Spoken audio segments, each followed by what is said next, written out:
ஆரோக்கியமும் அறுசுவையும் சங்கமிக்கும் மாபெரும் FMCG எக்ஸ்போ அண்ட் ஃபுட் பஜார் 2025 நாள் டிசம்பர் 26, 27 மற்றும் 28 தேதிகளில். இடம் சென்னை ட்ரேட் சென்டர், நந்தபாக்கம். அனைவரும் வருக.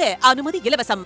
இவர்கள் பெயர் மாற்றத்திற்காக ஆர்ப்பாட்டத்தை அறிவித்தார்கள். இவர்கள் ஆர்ப்பாட்டமே 100 நாள் வேலை நிறுத்திவிட்டது மத்திய அரசு என்றுதான் இவர்கள் ஆர்ப்பாட்டத்தை அறிவித்தார்கள். அதை முன்னிறுத்திதான் அந்த ஆர்ப்பாட்டமும் நடைபெற்றது. ஆனால் நாங்கள் அதிமுக சார்பாக எங்கள் பொதுச் செயலாளர்கள் சார்பாக கேட்கக்கூடிய கேள்வி என்னவென்றால், தேர்தல் நேரத்திலே அந்த நீங்கள் கொடுத்த வாக்குறுதி 41, 42வது நம்பரிலும் 42வது வாக்குறுதியில 100 நாள் வேலை 150 நாளாக உயர்த்தி தர வேண்டும் என்று ஒரு திட்டமும், அதே போல கூலியை 250 350 உயர்த்தி தர வேண்டும் என்பதும் உங்களால் இதுவரை நிறைவேற்ற முடிந்ததா? இதுவரை அந்த பொய்யை சொல்லி 5 வருட ஆட்சியை முடித்துவிட்டீர்கள். இன்றைக்கு 100 நாள் வேலை நிறுத்தப்பட்டது என்ற ஒரு பொய் செய்தியை இன்னைக்கு மக்கள் மத்தியில், அதுவும் பாமர மக்களிடையே, அந்த பெண்கள் மத்தியில் இது பிரச்சாரமாக எடுத்து சொல்லுங்கள். ஆனால் மத்திய அரசு 100 நாளை 125 நாளாக உயர்த்திருக்கிறோம் என்று அவர்கள் இன்றைக்கு அந்த ஆணை பிறப்பித்திருக்கிறார்கள்.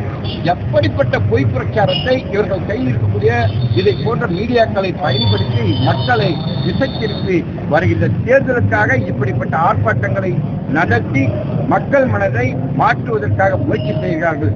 கண்டிப்பாக இவர்களை மக்கள் புரிந்து கொண்டிருக்கின்றார்கள். சொன்னதை ஒன்றை கூட இவர்களால் செய்ய முடியவில்லை. கொடுத்த வாக்குறுதியை நிறைவேற்ற முடியவில்லை. எங்களுடைய பொதுச் செயலாளர் எடப்பாடியார் போய் மத்திய அரசிலே வற்புறுத்தி நிலுவையில் இருந்த அந்த 100 நாள் வேலை பணத்தை கூட எங்களுடைய பொதுச் செயலாளர் தான் பெற்றுக் கொடுத்தார் இந்த மக்களுக்கு.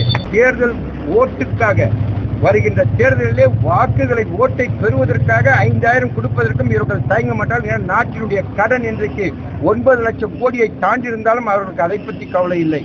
வெற்றி பெற வேண்டும், தேர்தலே மக்களை ஏமாற்றி ஓட்டை பெற வேண்டும். அதற்காக 5000 கொடுப்பதற்கும் தயங்க மாட்டார்கள், 10,000 கொடுப்பதற்கும் தயங்க மாட்டார்கள். ஆனால் எங்களுடைய கோரிக்கை, எதிர்கட்சியாக இருந்தபோது எடப்பாடியாரை வற்புறுத்தி 5000 கொடுத்தால் அந்த காலகட்டத்தில் கொரோனா காலங்கள், அரசுக்கு வருவாய் இல்லை. அப்படிப்பட்ட கால சூழ்நிலையில் கூட 2500 கொடுத்தார்கள். நீங்கள் ஏளனம் பேசினீர்கள். அதனால்தான் இன்றைக்கு எடப்பாடியார் சொல்றார், நீ 5000 கொடுக்குற என்ன, ஓடி ஓடி கடனை வாங்கியிருக்கிறீங்க. தமிழ்நாட்டில் கடன் கிட்டத்தட்ட 10 லட்சம் கோடி எட்ட போகுது. ஆனா இந்த 5000 நீ கொடு அப்படின்னு சொல்றாரு எடப்பாடியார். இதுதான் அவருடைய எடப்பாடியுடைய நோக்கம். பார்த்து